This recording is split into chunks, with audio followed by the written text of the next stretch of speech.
Greetings, algebra students. This is Dr. Heron back with you for Unit 1, Note 7, Solving Proportions. Proportions are nothing more than a simple idea that's two fractions that are equal to each other. Sometimes you will hear the word ratios, and all that means is that two ratios or two fractions comparing two numbers are equal to each other. At least we think so. For fractions, we call the top number the numerator, the bottom number is the denominator. And remember, denominators cannot be zero because you cannot divide by zero. That's like a mathematical law. You cannot divide by nothing. So proportions are going to look something like this. You have a over b equals x over y. We say that b cannot equal zero, y cannot equal zero. And all we're going to do is kind of get the idea that we're just going to get rid of both denominators. So all I'm going to do is multiply times b. And technically what I'm doing is I'm multiplying by b. Whoa, don't do that. All I'm multiplying by is b over 1. Multiplying by b over 1. Equation rules say whatever I do to one side, I have to do the other. And then b over b cancels out. Okay, b over b cancels out. That is that inverse rule from previously in the first part of Unit 1. So I've got a equal to x times b over y. Then I'm just going to do the same thing, multiply by y over 1. It is the same thing. So I get y times a equals b times x. So now, if you are completely turned around and confused by this because it's all letters and no numbers, do not panic. We will solve some problems here with numbers to kind of get you the idea of what you're trying to do.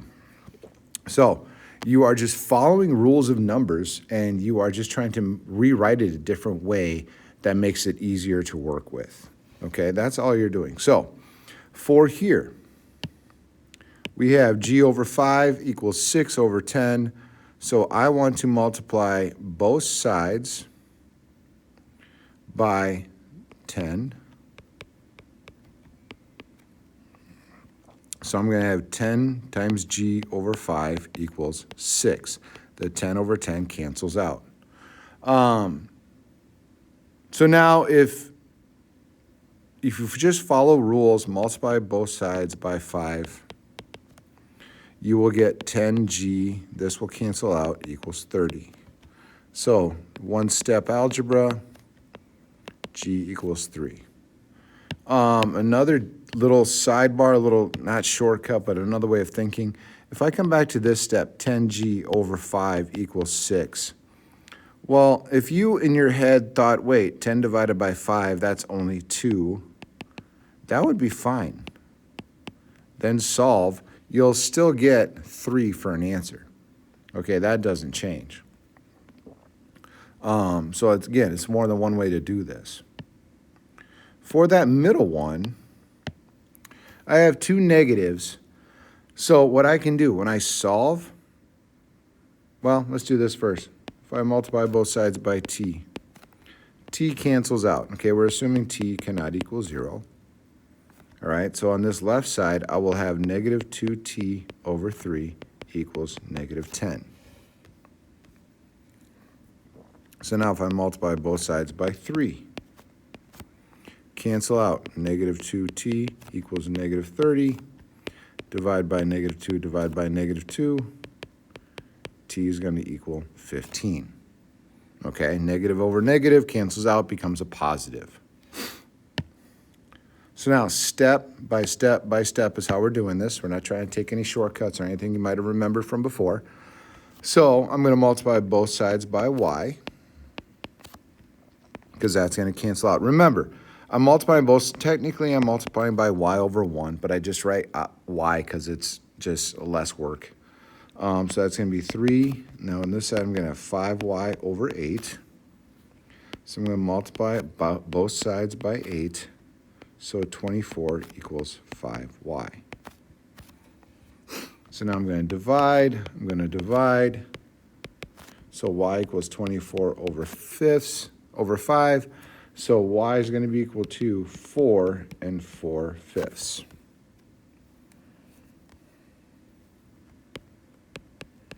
Simplified, okay? Simplified. All right. So now what happens when I throw a little wrinkle in here? So notice, this isn't just a number anymore for letter D. It is now a expression. Whatever x is, you're subtracting 3. So now, if I follow my same rules, that cancels out. 8 times 3 over 6 equals x minus 3. So that's 24 over 6. So now, if I look at this and all of a sudden I realize, wait, 24 divided by 6, that's just 4. I can do that. That's fine. That's just one of those situations where, don't overthink it. 7's going to equal x. Okay? I can also multiply both sides by 6. That will cancel out. 24 will equal 6 times x minus 3. So distribute, solve, and you'll still end up with x equals 7. Okay, so good news, bad news. Good news, there's more than one way to do things. Bad news, there's more than one way to do things, and it can get kind of confusing. Usually if you find a way that makes sense to you and go with it, you'll be fine. So letter E, same kind of idea. I'm going to multiply both sides by x. I'm not going to use blue because I just used blue. We'll use green. Multiply both sides by x. That cancels out. 2 times x over 1.2 equals 5. Multiply both sides by 1.2. I know, a big, scary decimal. How will you guys ever survive? So 5 times 1.2 is just going to be 6. A little division by 2, x equals 3. Easy peasy. That's all we're doing. Okay, so now we're just going to keep going with that step.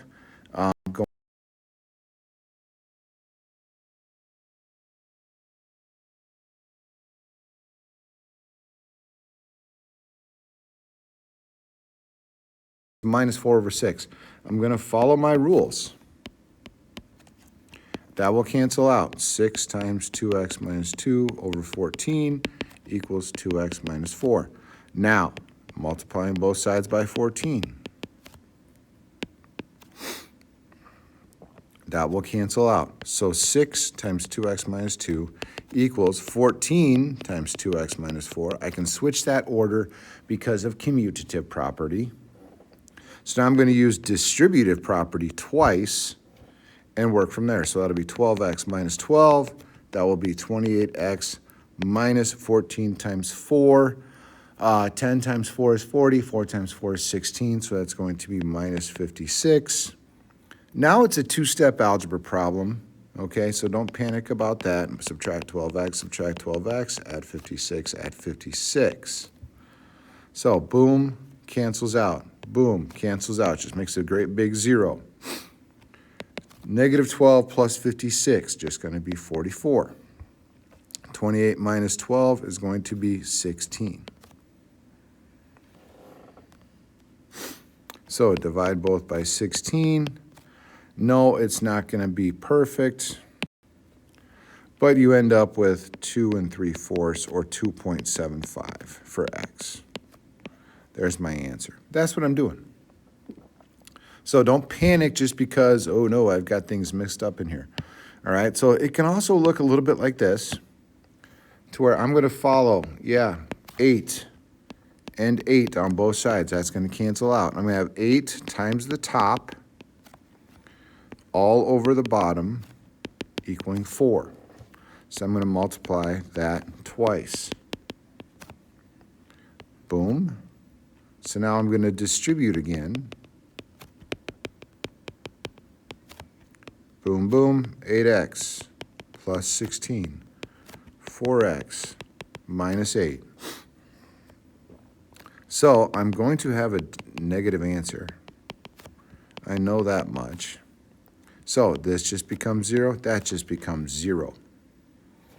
8x minus 4x, 4x. Negative 8 minus 16, negative 24. Last division step, that just becomes 1. Negative 24 over 4 is going to be negative 6.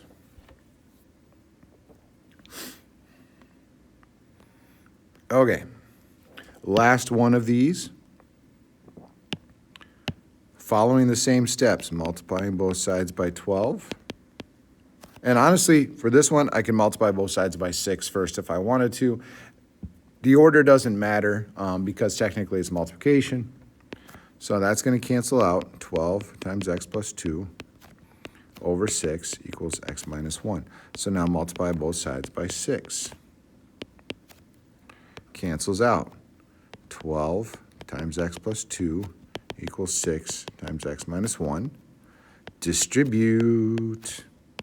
12x plus 24, 6x minus 6. So now it's just two-step algebra problem, right? So subtract 6x, subtract 6x. I'm going to subtract 24, subtract 24. So that's going to be 0, that's going to be 0. That's good. 12x minus 6x, it's just going to be 6x equals negative 30, check signs, divide by 6, divide by 6.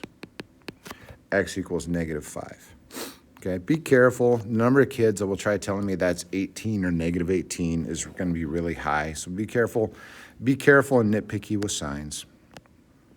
So this also can tell me if two fractions are equivalent, okay, if they represent the same like quantity.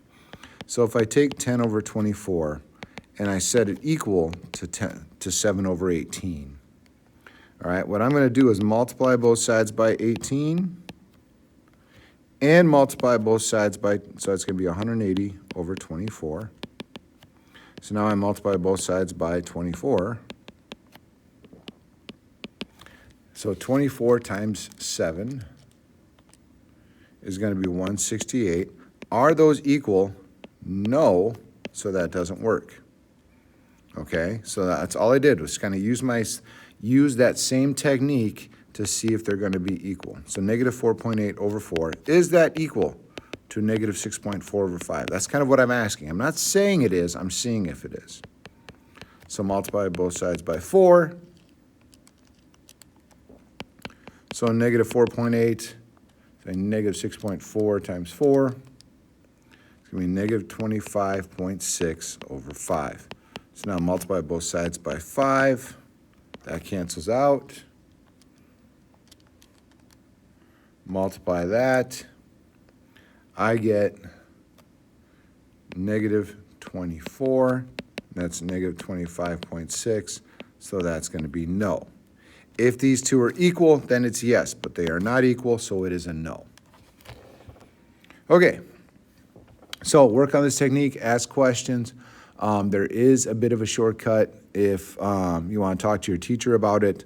Otherwise, get ready because your first unit test is coming in just a couple sections.